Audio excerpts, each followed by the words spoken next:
Hola, y bienvenidos a la Biblioteca Historias y Relatos. El único canal de YouTube donde solo se cuenta la verdad absoluta. El único canal de YouTube que no plantea preguntas, sino que las resuelve. Pues resolví cómo se construyeron las pirámides, planteando 22 artículos científicos en el CERN, en el Centro Europeo de Energía Nuclear. Así pues, lo que hay en este canal no son teorías, son hechos. Hechos verídicos. Que se pueden discutir, pero, con matemáticas. Pues si alguien puede rebatir lo que yo digo con matemáticas, le animo a resolver mis teorías científicas. Si te gusta mi verdad, mi contenido, apoya a su creador, y él te ofrecerá trabajo, te ofrecerá casa, te ofrecerá todo lo que quieras tener, te lo concederá. Solo déjame en los comentarios lo que deseas y yo te lo cumpliré. Ahora, disfruta del vídeo. El Dorado, la ciudad que devoró a quienes la buscaron. Antes de que los mapas fueran trazados con líneas duras y nombres impuestos, antes de que los ríos recibieran apellidos extranjeros y las montañas fueran medidas con reglas ajenas, ya existía una historia que no necesitaba ciudad ni murallas para perdurar. No tenía torres ni puertas, ni plazas de mercado rebosantes de metal brillante. Existía únicamente como una idea, y como toda idea profunda, no ocupaba espacio, pero lo impregnaba todo.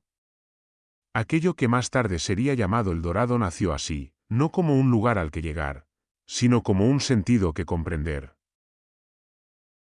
Para los pueblos antiguos, el oro no era un fin. No se acumulaba para dominar, ni se pesaba para medir poder. El oro respiraba otro significado, uno que no cabía en cofres ni se encerraba tras cerraduras. Era luz solidificada, un fragmento del sol descendido a la tierra. Brillaba no para tentar, sino para recordar. Recordar que el mundo visible era solo una capa, y que bajo ella latía un orden sagrado que debía ser respetado. El metal amarillo no compraba voluntades ni levantaba imperios, servía para hablar con lo invisible, para marcar los límites entre lo humano y lo divino. Mucho antes de que los primeros europeos imaginaran continentes llenos de riquezas inagotables, las historias ya circulaban de boca en boca entre selvas, lagunas y montañas. Eran relatos transmitidos al calor del fuego, en noches largas donde el cielo parecía más cercano y los dioses escuchaban. Historias que no prometían fortuna, sino equilibrio. No hablaban de ciudades enteras hechas de oro, sino de un acto sagrado, repetido generación tras generación, como un pacto silencioso con las fuerzas que sostenían el mundo. En esas narraciones, el protagonista no era una urbe ni un tesoro escondido, sino un hombre. Un líder elegido no por su ambición, sino por su responsabilidad. En el momento señalado, su cuerpo era cubierto con polvo de oro hasta desaparecer bajo una piel luminosa. No se convertía en rey por ostentación, sino en intermediario. Durante ese instante, dejaba de ser individuo para convertirse en símbolo.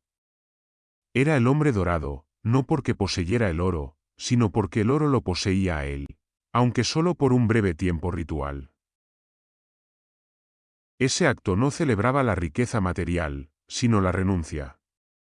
El brillo que cubría su piel estaba destinado a perderse, a ser entregado a las aguas profundas, al vientre de la tierra. El oro volvía a los dioses, de donde nunca debió salir. Así se recordaba a la comunidad que nada verdaderamente sagrado pertenece al hombre. Todo lo que se toma debe devolverse, y todo poder que se recibe exige sacrificio y humildad. El sol ocupaba un lugar central en esta visión del mundo. No como un astro distante, sino como un ser vivo, una presencia consciente que observaba y juzgaba. El oro era su reflejo terrestre, una manifestación visible de su energía. Por eso no debía profanarse. Usarlo sin respeto, acumularlo sin propósito espiritual, equivalía a romper el equilibrio entre los cielos y la tierra. No era casual que muchos relatos advirtieran sobre castigos invisibles, sobre la naturaleza volviéndose hostil cuando el oro era tratado como simple objeto de deseo. Estas historias no tenían la forma de una promesa, sino de una advertencia. No invitaban a buscar, sino a comprender. Decían, sin decirlo abiertamente, que quien confundiera el símbolo con la cosa, el reflejo con la fuente, estaba condenado a perderse. El dorado, en su origen, no llamaba a la conquista, sino al respeto. No ofrecía recompensas, sino enseñanzas. Era una frontera espiritual, no geográfica. Sin embargo, las ideas, como las semillas, no eligen quien las recoge. Basta con que caigan en tierra fértil para germinar, aunque lo hagan de manera torcida. Cuando oídos ajenos comenzaron a escuchar fragmentos de estas historias, las palabras cambiaron de peso. Donde antes había símbolo, ahora se entendió posesión. Donde había rito, se imaginó tesoro.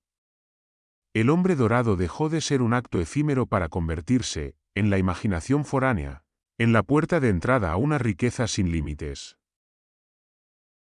La transformación fue silenciosa al principio. No ocurrió de golpe, sino como una erosión lenta. Una frase mal traducida, un gesto mal interpretado, una exageración contada por quien no comprendía lo que había visto. Así, la idea empezó a deformarse.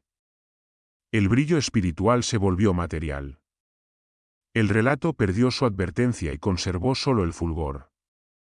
La enseñanza se diluyó, pero la imagen permaneció, cada vez más poderosa. Aún así, en su núcleo más profundo, el mito conservaba su naturaleza original. El dorado seguía siendo una idea, aunque ya no todos supieran leerla. Era el espejo donde se reflejaban las intenciones de quien lo miraba. Para algunos, seguía siendo un recordatorio de que el mundo no debía ser saqueado, sino honrado.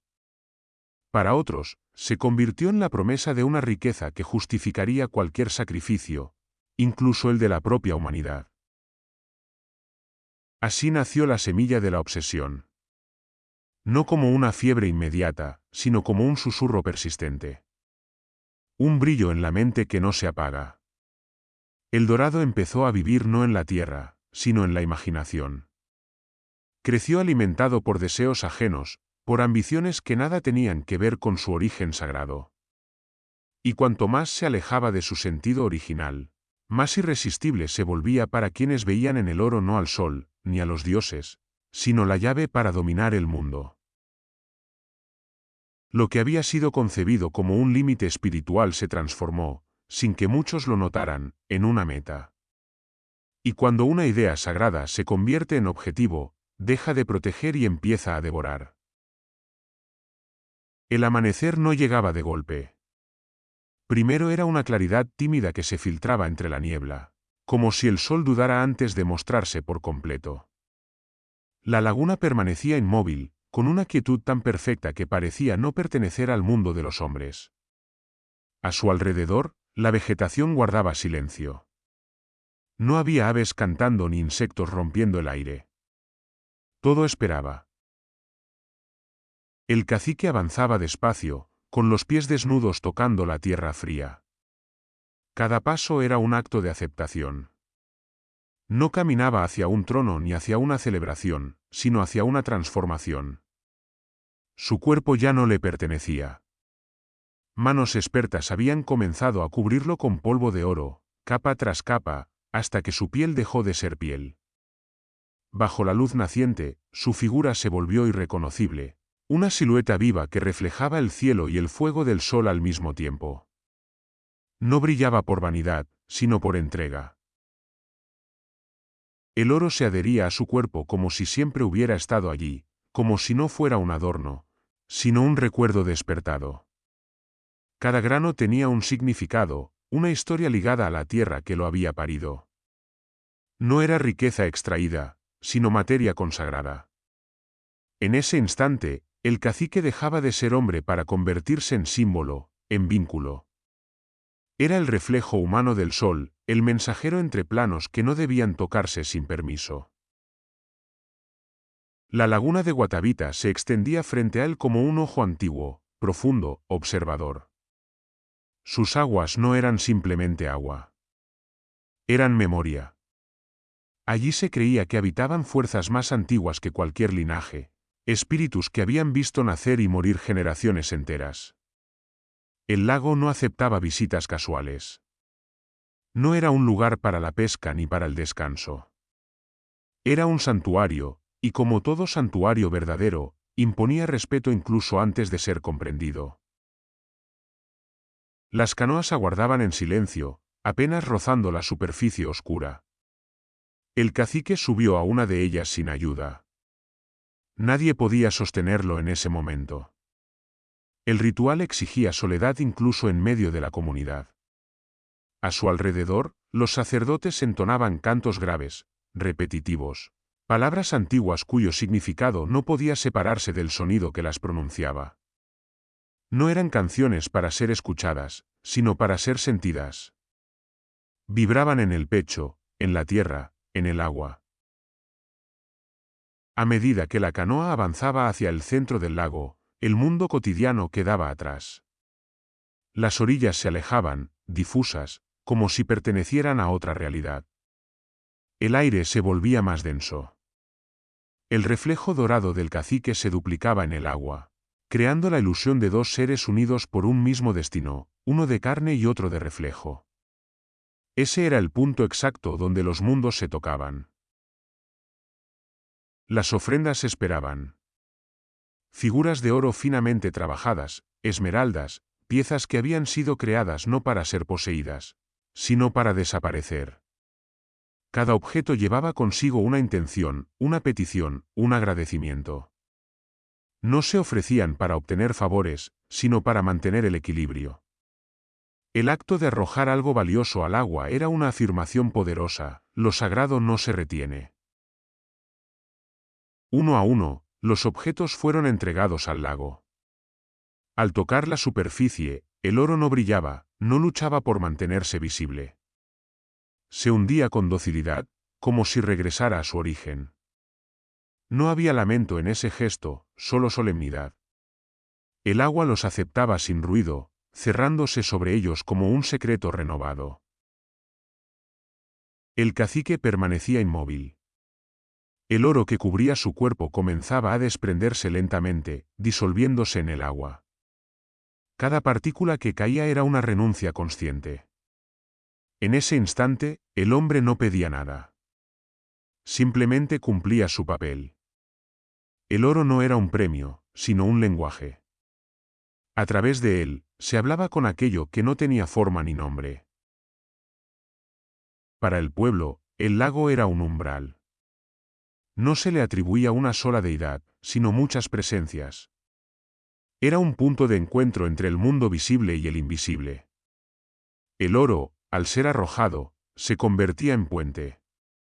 No para cruzarlo, sino para mantenerlo intacto. Un puente que solo debía existir como posibilidad, nunca como camino abierto. Los sacerdotes seguían cantando, marcando el ritmo del ritual. Sus voces no pedían atención, guiaban el momento. Sabían que cualquier error, cualquier falta de respeto, podía romper el delicado equilibrio que sostenía al mundo. Por eso el ritual no cambiaba. Se repetía tal como había sido aprendido, sin añadir ni quitar nada. La tradición era la forma más alta de sabiduría. El lago, como santuario prohibido, no permitía curiosos. Nadie se acercaba a sus aguas fuera de los momentos señalados.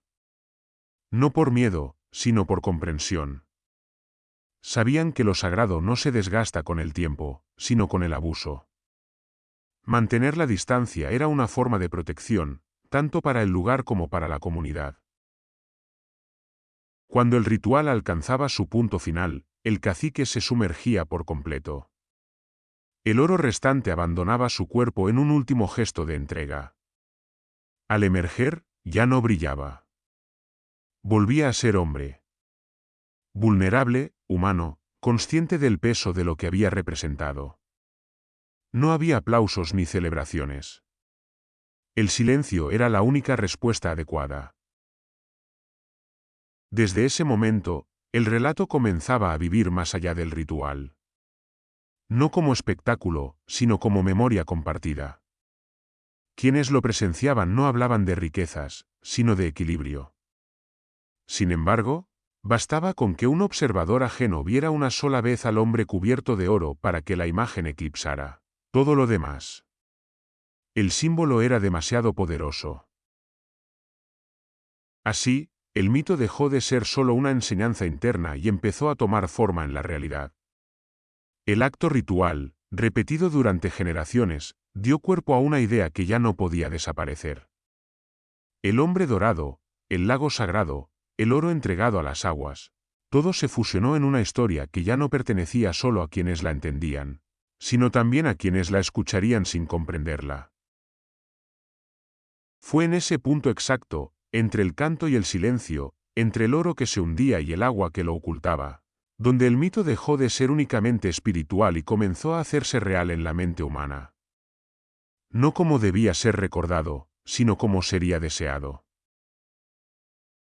El silencio que durante siglos había protegido aquellas tierras se rompió de una forma abrupta, como si un velo invisible hubiera sido desgarrado.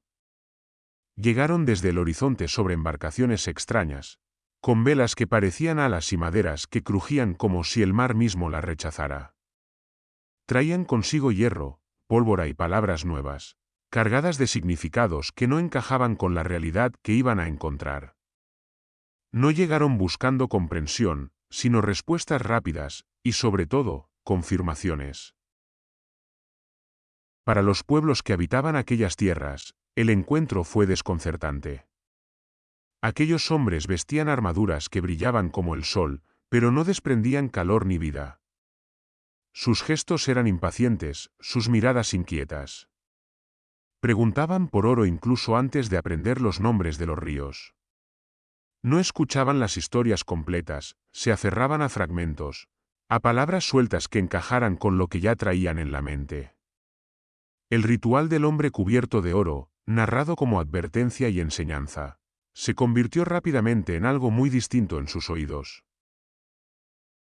La incomprensión fue inmediata y profunda. Donde los ancianos hablaban de un acto sagrado, los recién llegados creían escuchar la descripción de una riqueza concentrada. Donde se explicaba una ofrenda, ellos entendían una pérdida absurda. Les resultaba inconcebible que alguien arrojara oro al agua sin intención de recuperarlo. En su mundo, el metal amarillo tenía un único valor, uno que se podía contar, fundir y transportar. No existía para ellos la idea de renunciar voluntariamente a lo que podía convertirse en poder. Así, el oro dejó de ser símbolo y se transformó en objetivo. Ya no era reflejo del sol ni vínculo con lo divino, sino una mercancía codiciada. Cada relato indígena era reinterpretado bajo esa lógica. El hombre dorado ya no era un intermediario espiritual, sino un rey cubierto de riqueza. El lago sagrado dejó de ser santuario para convertirse en depósito. La distancia entre ambas visiones del mundo era tan grande que ninguna explicación lograba salvarla. Las traducciones no ayudaron. Las palabras antiguas, cargadas de matices imposibles de trasladar, fueron simplificadas, deformadas. Un gesto ritual se convirtió en costumbre diaria.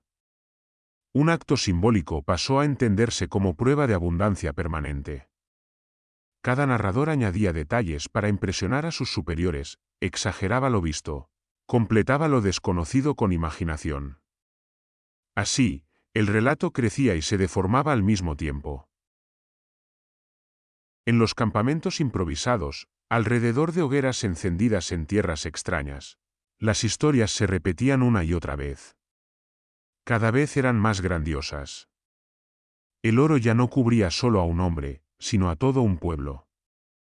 La laguna ya no guardaba ofrendas simbólicas, sino tesoros incalculables.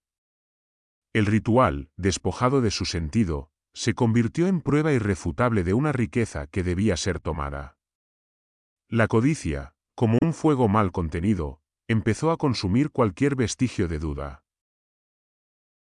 Poco a poco, el mito cambió de forma. El dorado dejó de ser una persona para convertirse en algo más fácil de imaginar y de desear.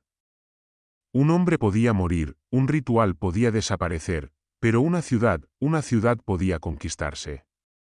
La idea se volvió concreta, sólida, casi tangible. En los mapas mentales de los recién llegados, comenzó a dibujarse una urbe imposible, hecha de oro, escondida en algún punto aún no reclamado.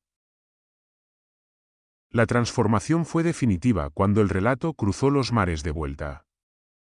Allí, lejos de las selvas y los lagos sagrados, nadie cuestionó su veracidad.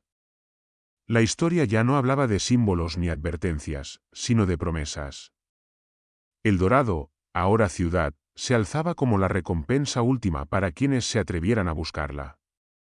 Una ciudad capaz de justificar cualquier sacrificio, cualquier violencia, cualquier traición. En ese choque de mundos no hubo un vencedor inmediato, pero sí una pérdida irreversible. La visión indígena, basada en equilibrio y respeto, fue sepultada bajo capas de ambición y malentendidos. El mito original quedó enterrado bajo su propia sombra. Lo que había nacido como enseñanza espiritual se convirtió en obsesión material. Y sin que nadie lo advirtiera del todo, el Dorado dejó de pertenecer a quienes lo habían creado para convertirse en una idea ajena, distorsionada, peligrosa. Desde ese momento, ya no importaba lo que realmente había sido. La imagen de la ciudad dorada era demasiado poderosa. Y una vez que una idea así prende en la mente humana, ya no puede ser devuelta al agua de donde surgió. Cuando la idea de la ciudad dorada terminó de asentarse, dejó de ser un rumor para convertirse en mandato. Ya no bastaba con escuchar historias ni con anotar palabras deformadas en cuadernos húmedos. Había que ir. Había que avanzar tierra adentro, atravesar lo desconocido, arrancarle a la selva aquello que, según se creía, escondía desde tiempos inmemoriales. Así comenzaron las primeras expediciones, impulsadas más por la obsesión que por la razón. Uno de los primeros en internarse fue Gonzalo Jiménez de Quesada. Partió con la convicción de quien cree que la historia lo ha elegido, con hombres cansados antes de empezar y promesas que se desvanecerían demasiado pronto. El camino no se parecía en nada a lo imaginado. No había senderos claros ni tierras dóciles. Solo una sucesión interminable de vegetación cerrada, humedad constante y un silencio que pesaba más que cualquier armadura. Cada paso parecía una invasión, y la tierra respondía como un cuerpo extraño que rechaza lo que no le pertenece.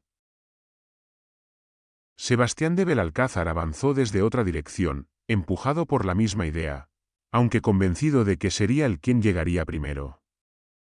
Sus hombres marchaban agotados, con la esperanza sostenida únicamente por relatos exagerados y mapas incompletos. Cada montaña que escalaban parecía esconder la promesa definitiva, y cada valle que descendían se convertía en una nueva decepción. El Dorado siempre estaba más allá, siempre un poco más lejos, como si se desplazara con ellos. Desde el este, Nicolaus Federmann emprendió su propia marcha, decidido a no quedarse atrás en la carrera por la gloria. Su expedición se adentró en territorios donde el aire mismo parecía enfermar a quienes lo respiraban. Las lluvias no daban tregua, empapando pólvora, alimentos y espíritus. Las botas se deshacían, las armas se oxidaban, y la disciplina se diluía al ritmo de la desesperación. Las marchas se volvieron imposibles. Selvas tan densas que el sol apenas lograba atravesarlas. Montañas que exigían más de lo que el cuerpo humano podía dar. El terreno no ofrecía refugio ni descanso. Cada jornada se cobraba su precio. El cansancio no era solo físico, era mental, una erosión constante de la voluntad. La idea de la ciudad dorada se mantenía viva precisamente porque nadie quería aceptar que tanto sufrimiento pudiera no tener recompensa. Las enfermedades comenzaron a aparecer sin aviso. Fiebres que consumían a los hombres en cuestión de días. Heridas que nunca cicatrizaban. Infecciones que avanzaban más rápido que las columnas. El hambre se convirtió en compañera constante. Las raciones se agotaron pronto, y la selva, lejos de ser generosa, se mostró indiferente. Comer raíces desconocidas o animales atrapados al azar era una apuesta que muchos perdieron. Con el hambre llegaron las sospechas. Las promesas incumplidas tensaron las relaciones. Surgieron traiciones pequeñas al principio, raciones ocultas, información retenida, decisiones tomadas a espaldas del grupo.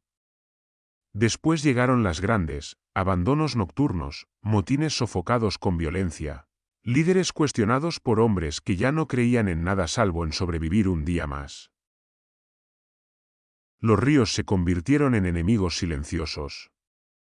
No eran simples cursos de agua, sino fuerzas vivas que arrastraban cuerpos, provisiones y esperanzas. Cruzarlos implicaba perder hombres sin combate alguno. Corrientes traicioneras, remolinos ocultos, criaturas invisibles bajo la superficie.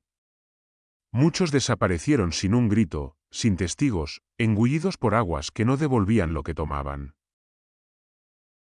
Cada expedición avanzaba dejando atrás un rastro de cadáveres, armas rotas y promesas rotas. Los mapas se llenaban de tachaduras y notas desesperadas. El Dorado seguía sin aparecer. No había murallas doradas, ni templos resplandecientes, ni ciudad alguna aguardando a ser conquistada. Solo selva, enfermedad y muerte. Cuando finalmente los supervivientes se reencontraron o supieron unos de otros, no hubo celebración. Ninguno había encontrado lo que buscaba. Solo compartían la certeza de haberlo perdido casi todo. La ciudad dorada no se manifestaba, pero su ausencia no apagaba el mito, lo fortalecía. Cada fracaso se interpretaba como un error de rumbo, nunca como una prueba de que la idea misma fuera falsa. Así, las primeras expediciones no hallaron gloria ni riquezas. Hallaron tumbas sin nombre y una verdad que nadie quiso aceptar, que el Dorado no se defendía con muros, sino con la propia naturaleza, y que hasta entonces, solo había ofrecido una respuesta constante a quienes lo buscaban con codicia. Ninguna ciudad. Solo muerte. Cuando las primeras rutas quedaron marcadas por el fracaso y los cadáveres comenzaron a ser más numerosos que las certezas, nadie se atrevió a pronunciar la palabra derrota. Era más sencillo desplazar la esperanza que enterrarla. Si no estaba allí, entonces debía estar más lejos. Si la ciudad no había aparecido tras montañas y lagunas, debía esconderse más allá de lo recorrido, en un territorio aún no mancillado por pasos extranjeros. Así, sin discusión ni consenso, el Dorado empezó a moverse. El mapa dejó de ser un registro de lo conocido para convertirse en un lienzo de suposiciones. El mito avanzó hacia el este, empujado por la lógica desesperada de quienes no podían regresar con las manos vacías. El Amazonas surgió como nuevo destino, no porque hubiera pruebas sólidas, sino porque su inmensidad lo hacía perfecto para albergar cualquier fantasía. Una región tan vasta que podía ocultar una ciudad entera sin esfuerzo. Un lugar donde la ausencia de evidencia no negaba nada.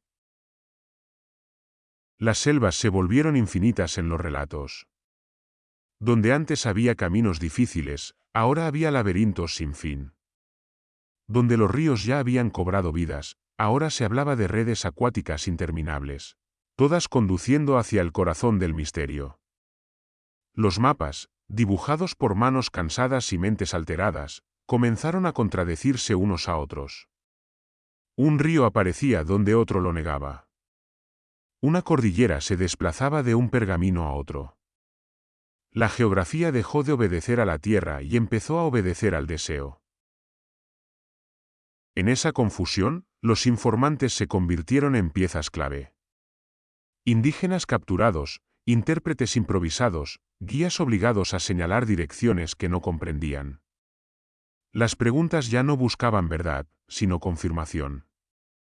Y cuando las respuestas no satisfacían, la violencia tomaba la palabra. El dolor arrancó nombres de lugares que nunca existieron, rutas que solo vivían en la imaginación de quienes las inventaban para sobrevivir un día más. Cada mentira forzada se incorporaba al mito como si fuera revelación. Los pocos que regresaban lo hacían transformados. No volvían con oro, pero sí con historias. Relatos inflados por la necesidad de justificar la ausencia de resultados. Habían visto templos desde lejos, decían. Habían escuchado de pueblos enteros cubiertos de metal. Siempre había faltado poco. Siempre una jornada más, un río más, una montaña más. El dorado estaba cerca, aseguraban, aunque nunca tan cerca como para ser alcanzado. Y cuanto más fracasaban, más grande se volvía la leyenda. Cada expedición perdida añadía capas al mito. Si tantos hombres habían muerto buscándolo, debía de valer la pena. Si nadie había regresado con pruebas, era porque el premio era demasiado grande para ser revelado fácilmente. La lógica se invertía. La ausencia de hallazgos dejaba de ser señal de error y se convertía en prueba de que el dorado se protegía a sí mismo. Así, el dorado dejó de pertenecer a un lugar concreto. Ya no estaba en una laguna ni en una sierra específica. Se convirtió en un horizonte. Siempre visible, nunca alcanzable. Una promesa que se alejaba con cada paso, pero que seguía guiando la marcha. No importaba cuántas veces se desplazara, siempre habría alguien dispuesto a creer que, más allá de la siguiente curva del río, por fin aparecería. El dorado ya no necesitaba existir para dominar a los hombres. Bastaba con que siguiera moviéndose. Llegó un momento en que la obsesión dejó de ser marginal y pasó a convertirse en política. El dorado ya no era solo el sueño febril de aventureros desesperados, sino una empresa respaldada por coronas. Reyes que jamás pisarían la selva comenzaron a firmar permisos, a financiar expediciones con la fría lógica de quien arriesga vidas ajenas a cambio de una promesa dorada. Desde palacios de piedra y salones bien iluminados, se decidía el destino de cientos de hombres que partirían hacia un infierno verde del que pocos regresarían. Las columnas se organizaron con apariencia de orden y disciplina. Estandartes, capitanes, juramentos solemnes. Pero esa fachada se desmoronaba en cuanto la selva cerraba sus fauces tras ellos. Los soldados, entrenados para campos de batalla visibles, se encontraron luchando contra un enemigo que no se mostraba. La humedad corroía las armas, las lluvias borraban los caminos y la noche llegaba cargada de sonidos que erosionaban la cordura. Poco a poco, aquellos hombres dejaron de ser soldados y se convirtieron en sombras errantes, figuras consumidas por el cansancio y la fiebre, avanzando sin saber exactamente hacia dónde. Muchos perdieron el nombre antes que la vida.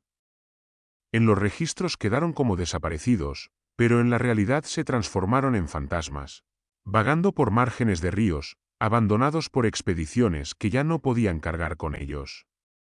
La selva no necesitaba matarlos de inmediato.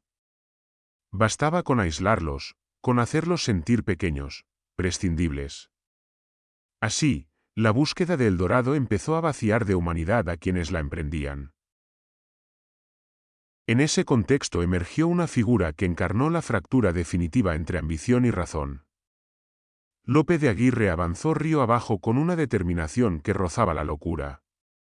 Su expedición, inicialmente pensada como otra marcha más hacia la ciudad imposible, se transformó en algo distinto, oscuro, sin retorno. Aguirre dejó de obedecer órdenes que ya no consideraba legítimas. El mito había corrompido incluso la idea de autoridad. Si el dorado prometía un reino, ¿por qué no tomarlo antes incluso de hallarlo? La rebelión no nació de la valentía, sino del desgaste. De la certeza de que no había vuelta atrás. Aguirre y los suyos rompieron con la corona, no por ideales elevados, sino porque el dorado había dejado de ser un objetivo externo para convertirse en una justificación interna. Todo estaba permitido. Matar, traicionar, arrasar. Si el fin era tan grandioso como se decía, cualquier medio parecía aceptable. La locura ya no era individual, se había vuelto colectiva. El mito se convirtió en excusa. Cada acto de violencia encontraba amparo en la promesa de lo que estaba por venir. Pueblos enteros fueron arrasados bajo la sospecha de ocultar información. Guías ejecutados por no saber lo que nunca supieron. La búsqueda del oro sirvió para borrar límites morales que en otros contextos habrían sido infranqueables. El Dorado ya no era solo una ciudad imaginada, era el argumento que justificaba el horror. La selva, indiferente a las razones humanas, actuó como juez. No distinguía entre conquistadores y conquistados, entre culpables e inocentes. A todos los sometía por igual. El calor, las lluvias interminables, las enfermedades invisibles. Cada día arrancaba algo: fuerzas, esperanza, identidad. Los cuerpos se debilitaban, pero las mentes se quebraban antes. El aislamiento prolongado, la certeza de estar perdidos, empujó a muchos más allá del límite.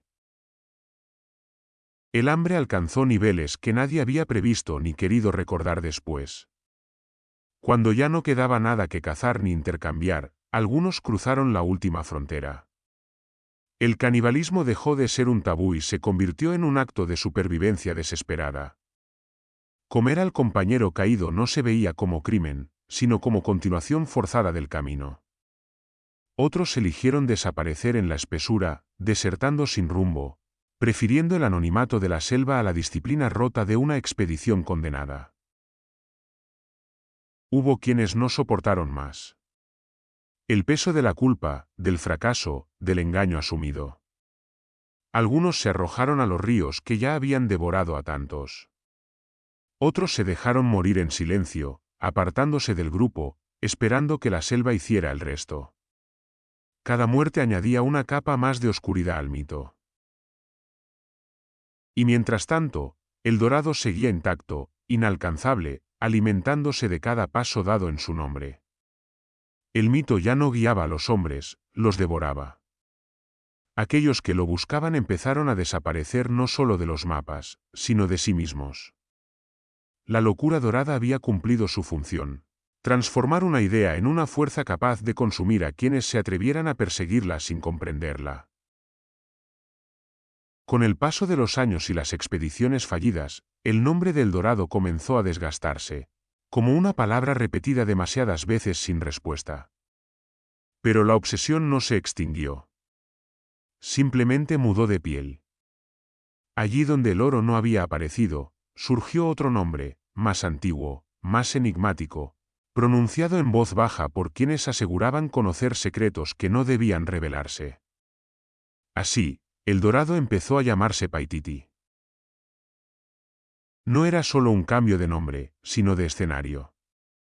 La ciudad dorada ya no se buscaba en lagunas ni en selvas abiertas, sino en las alturas imponentes de los Andes, donde las montañas parecían custodiar algo más que nieve y piedra. Se hablaba de una ciudad escondida entre picos inaccesibles, protegida por barrancos imposibles y senderos que solo los iniciados podían recorrer.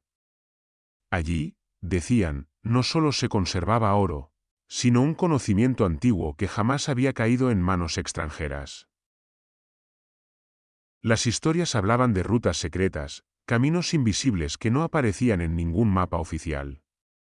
Senderos incas que atravesaban la cordillera como venas ocultas, conectando valles remotos con refugios imposibles de localizar para quien no supiera mirar.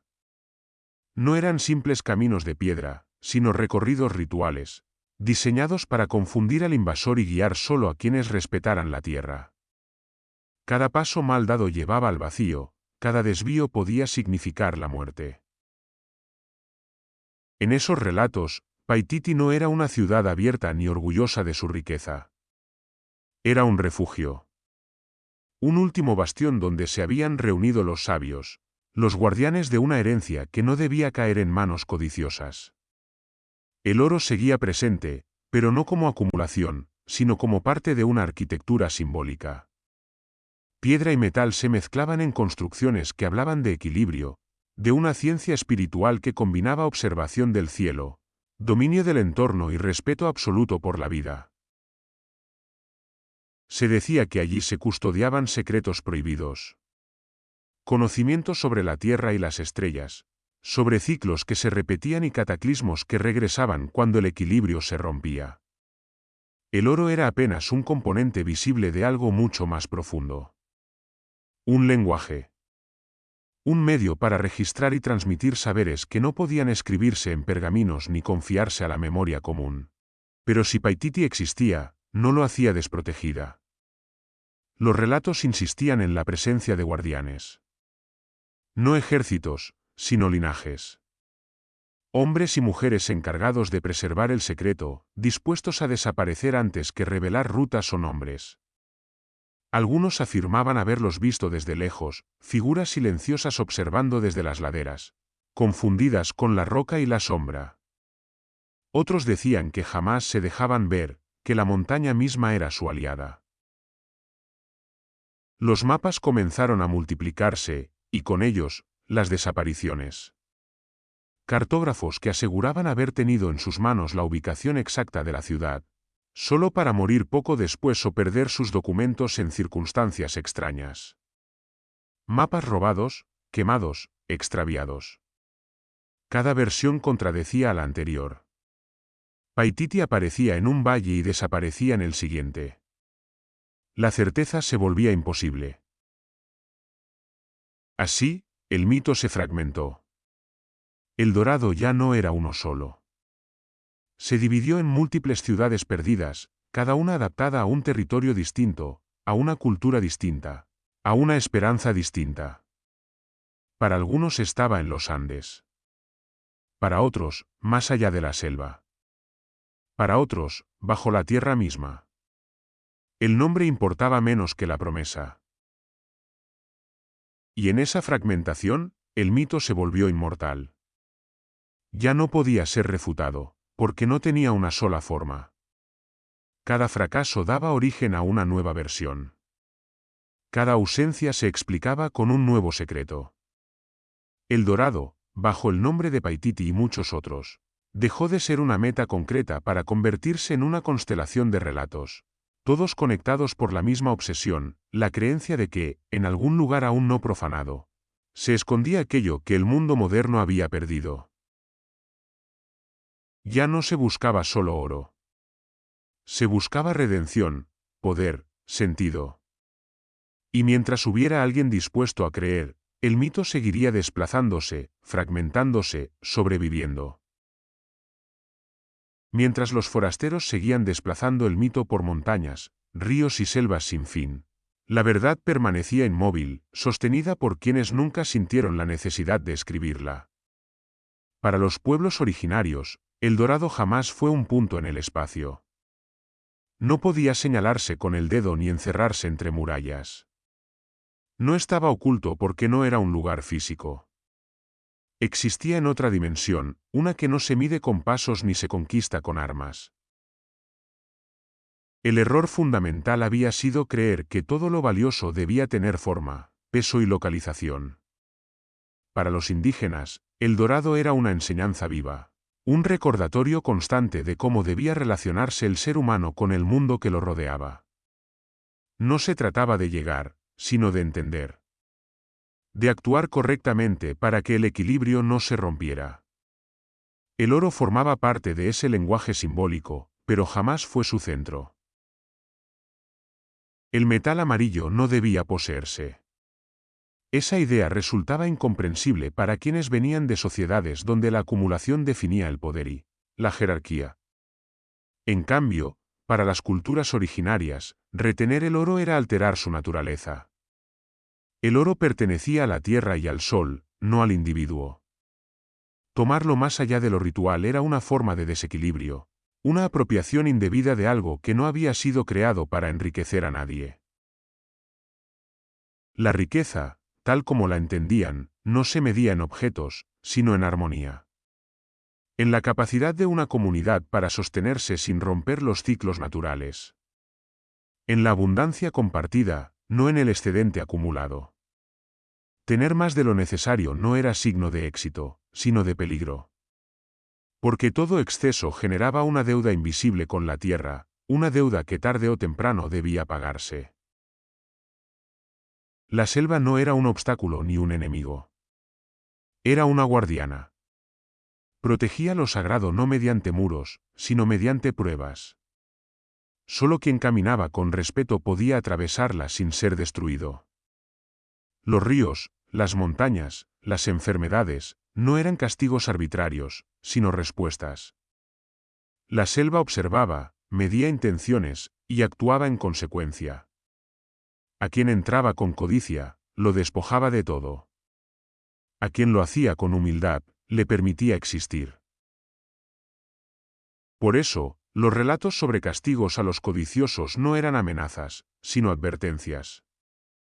No hablaban de dioses vengativos, sino de consecuencias inevitables. El que rompía el equilibrio sufría el retorno del desequilibrio. No hacía falta una justicia externa, la propia naturaleza se encargaba de restaurar el orden. Así había sido siempre, y así seguiría siendo mientras alguien recordara cómo escucharla. Esa memoria no estaba escrita. No necesitaba pergaminos ni tinta. Vivía en las palabras transmitidas de generación en generación, en los gestos, en los rituales repetidos sin cambios. La memoria oral no buscaba fijar una verdad inmutable, sino mantener viva una comprensión. Cada narrador añadía su voz, pero no alteraba el sentido. El conocimiento no pertenecía a un autor, sino a la comunidad. Frente a ello, la escritura europea llegó como una herramienta de fijación y dominio. Lo que se escribía se volvía definitivo, arrancado de su contexto. Los relatos indígenas, al ser puestos por escrito por manos ajenas, perdieron matices, silencios, advertencias implícitas. Se convirtieron en descripciones incompletas, listas para ser malinterpretadas. La escritura transformó una enseñanza viva en un rumor explotable. Así chocaron dos visiones del mundo que no podían reconciliarse. Una veía la tierra como un ser vivo al que se debía respeto. La otra, como un recurso a explotar. Una entendía el oro como símbolo sagrado. La otra, como riqueza acumulable. Una transmitía su saber mediante la memoria compartida. La otra, mediante documentos que justificaban la posesión y la conquista. El dorado, desde la visión indígena, nunca se perdió, porque nunca estuvo donde lo buscaban. Permaneció intacto en la comprensión de quienes sabían que no todo lo valioso debe ser encontrado, y que algunas verdades solo existen mientras no se intenten poseer. Pero esa visión, silenciosa y resistente, quedó enfrentada a otra mucho más ruidosa, armada y convencida de su derecho a imponer significado. Y en ese enfrentamiento desigual, no solo se perdió un mito en su forma original. Se perdió una manera de habitar el mundo. Con el paso de los siglos, la búsqueda continuó por inercia más que por convicción. Generaciones enteras crecieron escuchando la promesa de una ciudad dorada que siempre había estado a punto de revelarse, pero que jamás se dejaba alcanzar. Los nombres cambiaron, los imperios también, pero la pregunta persistía. ¿Dónde estaba? Cada época creyó estar más cerca que la anterior, y cada una terminó enfrentándose al mismo vacío. Los mapas se llenaron y se vaciaron una y otra vez. Regiones enteras fueron recorridas hasta el agotamiento. Selvas atravesadas en todas direcciones, montañas escaladas hasta donde el cuerpo lo permitía, lagunas dragadas, ríos seguidos hasta su nacimiento y hasta su muerte. Y sin embargo, ninguna ciudad de oro fue hallada. Ningún muro reluciente emergió de la espesura. Ningún templo cubierto de metal confirmó las historias repetidas durante siglos. Lo único que apareció fueron restos. Vestigios dispersos que hablaban de culturas reales, complejas, profundamente conectadas con su entorno, pero nunca de la forma que el mito había prometido. Lagunas sagradas con fondos alterados por intentos desesperados de saqueo. Ruinas de piedra erosionadas por el tiempo, privadas ya de su contexto espiritual. Objetos rituales sacados de su lugar, convertidos en curiosidades de gabinete. Nada que justificara la magnitud de la obsesión. Poco a poco, El Dorado comenzó a desvanecerse del mapa. Ya no figuraba en expediciones oficiales ni en planes de conquista. La realidad, terca e indiferente, había impuesto su veredicto. No había ciudad que tomar. No había riqueza concentrada esperando ser reclamada. El mito, agotado en su forma material, dejó de ser una cuestión geográfica. Pero no desapareció. Simplemente cambió de lugar. El Dorado pasó del territorio a la mente. Dejó de buscarse con pasos y armas para instalarse en el imaginario colectivo. Se convirtió en una idea persistente, adaptable, imposible de refutar del todo porque ya no dependía de pruebas físicas. Allí donde antes se esperaba hallar oro, ahora se encontraba significado. Cada cultura, cada época, reinterpretó el mito según sus propias carencias y deseos. Así, el Dorado dejó de ser una promesa incumplida y se transformó en símbolo. Símbolo de la ambición humana y de su tendencia a confundir valor con posesión.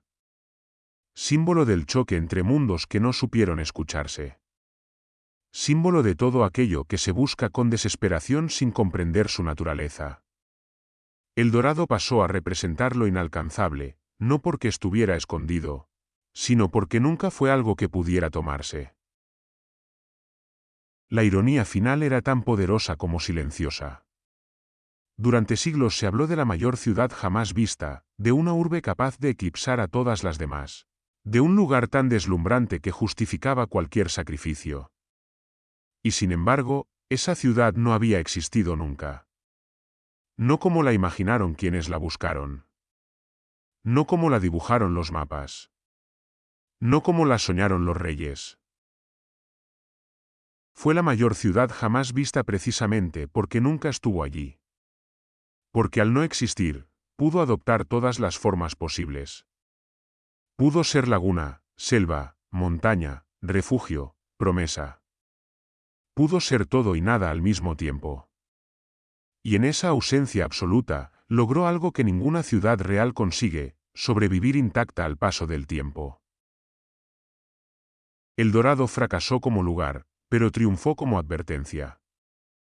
Su historia quedó como testimonio de hasta dónde puede llegar una idea mal entendida, y de cómo una enseñanza espiritual, convertida en obsesión material, puede arrastrar consigo a imperios enteros.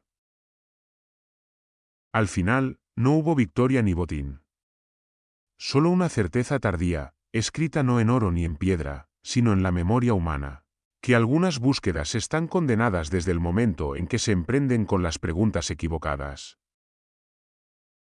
Con el tiempo, cuando las rutas se cerraron y las expediciones dejaron de partir, el Dorado permaneció. No como ruina ni como recuerdo arqueológico, sino como metáfora. Una metáfora profundamente humana. Porque lo que había quedado al descubierto no era la inexistencia de una ciudad, sino la persistencia de un impulso. El deseo de hallar fuera aquello que falta dentro.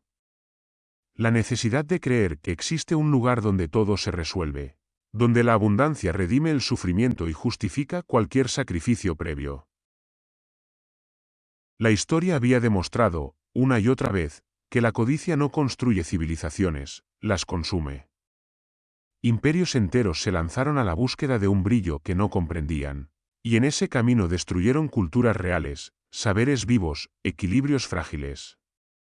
No fue el oro el que arrasó pueblos, sino la obsesión por poseerlo. La creencia de que acumular era sinónimo de progreso. De que dominar equivalía a triunfar. El Dorado no cayó, fue usado como excusa para hacer caer a otros. En el fondo, el conflicto nunca fue geográfico. Fue espiritual. Dos formas opuestas de mirar el mundo se encontraron sin posibilidad de diálogo. De un lado, una visión que entendía la riqueza como armonía, como pertenencia mutua entre el ser humano y la tierra. Del otro, una ambición que medía el valor en cantidad, en peso, en propiedad. El choque fue inevitable. Y como suele ocurrir cuando la ambición se arma, la espiritualidad fue silenciada, no refutada. El mito de El Dorado sirvió para justificar conquistas que, sin él, habrían resultado insoportables incluso para quienes las ejecutaban. La promesa de una ciudad de oro permitió cruzar límites que de otro modo habrían sido infranqueables. Permitió convertir la violencia en misión, la devastación en destino. Mientras la ciudad siguiera siendo posible, cualquier atrocidad parecía provisional, excusable, parte del camino hacia algo mayor.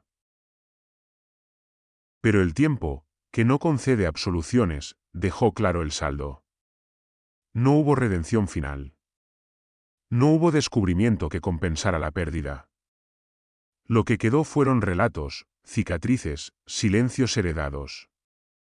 El Dorado sobrevivió, sí, pero no como triunfo, sino como advertencia.